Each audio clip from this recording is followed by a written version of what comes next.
create a perfect world in our heads.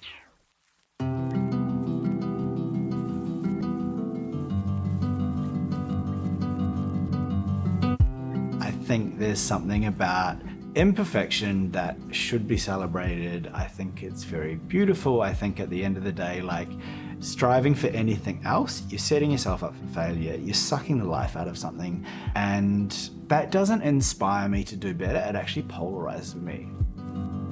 Create a perfect world in our heads. My name's Ben Mazey. I'm an artist/designer based in Arncliffe in Sydney, and I work in ceramics.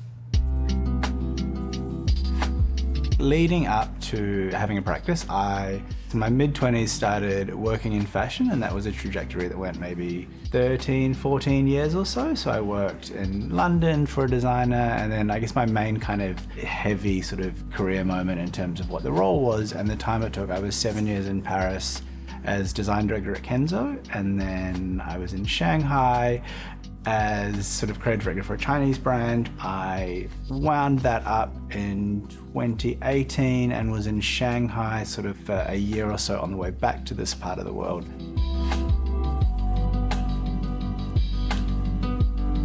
I am a creature of habit.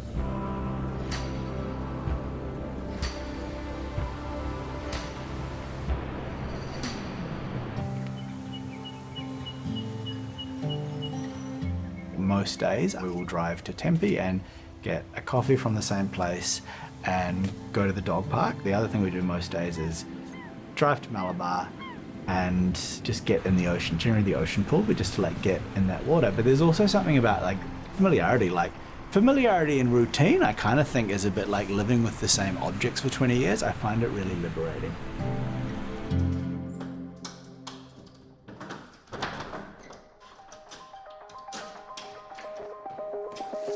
When I came across this space with this big shell, and it was more like, okay, the zoning is mixed use, I can live here, and it just feels like a real luxury. And I really thought it was going to feel kind of more eccentric as a space in terms of like, oh, you know, here I am, at least the climate's okay, and I'm kind of living in like an industrial shell on a highway with my dog, but like, I don't know, like it's kind of cozy, the light's good, it's not that noisy. And I feel like if people that know me well hadn't seen a photo of my space and you showed them photos of this space, they'd be like, oh, that makes sense for him.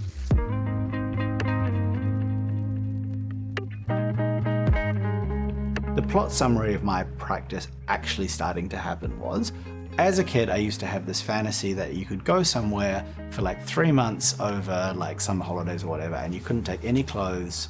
But when you got there was just fabric and sewing machines, and you just like made everything. So it was just this really creative homemade environment.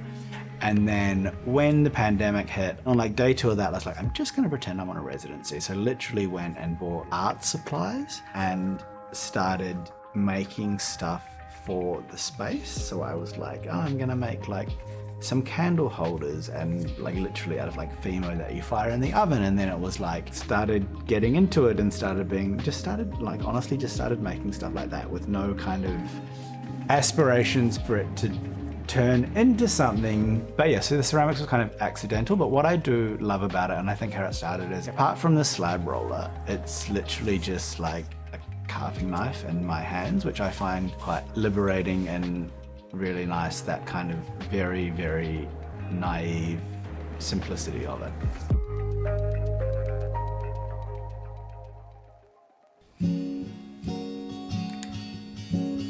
As a kid, I loved maths, because maths, you have rules and it's right or wrong. And I was like a pretty like precociously academic child, but I remember like English, for example, or art, I was just like, well, to be honest, like that's all subjective. It's almost just like, well, I think winning an art prize is like good because it's a revenue stream for artists, but it's like, who's to judge if that's actually good or like that? So, but whereas with maths, it didn't actually matter whether you liked the teacher or thought their taste was aligned with yours or not. It was just black and white, and it was just right or wrong. Setting myself these mathematical rules, which are then almost like these constraints from within to create. So it's like this 20 by 50 rectangle, the different ways you can manipulate them. And I kind of see them as brush strokes that then kind of become more than the sum of their parts. So they become, you know, like that thing on the wall behind me I call like a tapestry, because I'm like, oh, that's, for me, that's like my sculpture of a rug using those brush strokes. The majority of my practice is this really like calm thing where you're just rolling out slabs of clay and then you're slicing them out and then you just do that kind of manipulation and then you leave it. As it dries, the curves get more kind of natural in a way because it contracts in certain places. Then I'll also be going back and forth of like, okay, once it's fired, like you've got these components that can then be arranged infinite ways. And then it's just back and forth of colors to use, materiality, is it like outlined, where do you play the negative space? And I think that is something that I like process a lot and go back and forth a lot. But I do think I have a creative temperament that I can be like a bull in a china shop or like have big ideas and you just like run before you can walk with them. And I think the nature of the process with those, you know, make the flags, let them dry, think of how to arrange them, think of the color. It really forces me to slow down.